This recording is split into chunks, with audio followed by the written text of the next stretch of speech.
We're going to retrieve data from the database in this example. We know how to connect. We're going to actually fill up a generic table here, HTML table with data. I'll explain how that works. We'll get more into details as we move forward. We don't have a header here at the top, and we don't let you know what fields are which. And we also return things like null, for example.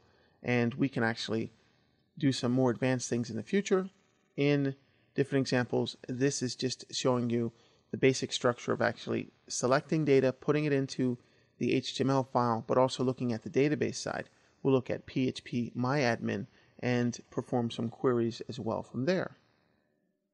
If we look at the file, retrieving data, we can see that we start off the same way, connecting to the server and the database. Samples is the database. Make sure you know that the username and password are added right here instead of using the variables like we did in the previous example. And then we're going to perform what is called a select statement. It's a string that we pass to the database once we connect, and we can retrieve results. We can retrieve one line or multiple lines, and it depends on what we're trying to do. In this case, we have multiple lines, as you can see here, just retrieving data. Now we can look at PHP MyAdmin and see how things look a little bit different, but this is actually going to put a table together. And I'll explain this. This is going to be dynamic HTML, but not necessarily DHTML in that sense of creating things that are going to be moving around our screens in the browser or positioned nicely in the browser or absolutely and fitting the new end dynamic HTML, DHTML. This is dynamic in the sense that we're creating it on the fly in PHP. So a little bit of the same name, but a little bit of a different feature there. Server-side to client-side dynamic HTML. And you can see that we just basically what we do is we have our result come back from that query. Once it's sent, I'll explain this select statement as well. The query is passed in here. MySQL query is going to be the function. The result is going to be all the data that actually is going to fit from this table. So select all the fields. That's what select star does from table users. We don't put any other conditions on it to limit the data, so we're actually going to bring back the whole table. We'll look at ways of looking at different pages and things like that as we move through the training as well. Everything's going to be listed here depending on what you have in the database. Now, when we get the result, we're going to have to continue to work with that as we move down here. Using a while loop here, we're going to fetch this information as an array, MySQL fetch array.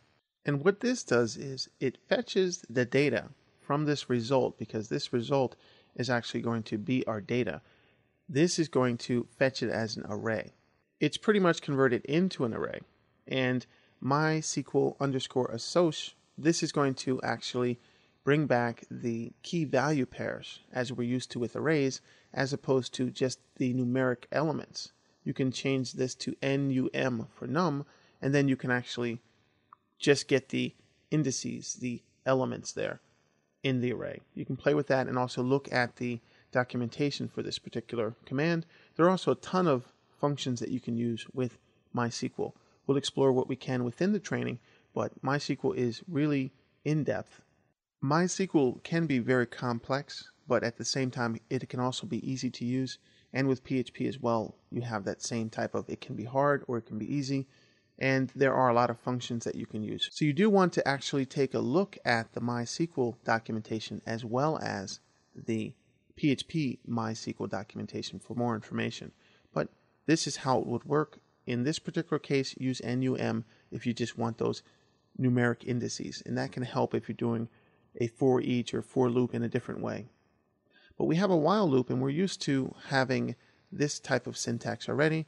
And you can see that the while loop is going to go for each row there, and it's a line in this particular example, but it's a row. And then we're going to go and find the column values here. And this is going to bring back this as an array. So this is actually going to be a multi-dimensional array that's returned. And we're going to look at each array within the array. So this is an array of columns, and then altogether an array of rows on the outside. And you can see that represented when we look here. This is a row here, which is an array of columns, but another array is each row. So an object within another object there. That's how you would look at that. So we have that, and that for each, like we've seen before, is just going to echo out a TD with a couple of tabs here. We know this from escaping strings, and it's just going to put the column value right in this particular TD. And it's going to wrap that outside of that first for each. It's going to wrap it in a table row, and that's going to allow us to create the row. And that just loops for all the data. We'll see this again, so just let that settle in. It's just an easy way to work, not necessarily so complicated based on all the things we've learned so far, so it's really not so complicated. Now we also want to have the count there, so we have a counter which was initialized to 0 up at the top, and then we just increment it by 1 for each line. And then if the count is less than 1, we're just going to echo out, we don't have any rows here, but if there are rows there, then we're actually going to see what those rows are as far as the count is concerned. And like I said, you can use MySQL free results if you want to. You can look up the documentation on that. This is helpful to do that, to free up the resources. And MySQL Close will also free up the resources, but you don't necessarily have to do both of these anymore. It's really up to the situation that you're working in based on your server and what the recommendations are that you do. But for the most part, you can just eliminate these two now because PHP, the engine, can pretty much handle that. But that's up to you and the type of environment, mission critical, large servers, large databases, how many users, things like that. But for the most part, you can actually eliminate those two. And that's how we would connect. But the one thing we need to worry about is the SQL statement. We'll look at phpMyAdmin and see how that's going to play a part in this. And you know that the data is going to be returned here, and you can see that there's different data represented there. So in phpMyAdmin, we're just looking at the table users here. We selected the samples database, table users, it's presented here, and we can actually browse the data and see that we have a similar selection here. We're using limit 0, 30 to limit this to just 30 rows, and then if there were more rows, we could actually go to the next set of rows if we wanted to. But you can make changes here and do all kinds of things. And that select statement is on different lines here for the different parts. You select star, which means select all the columns.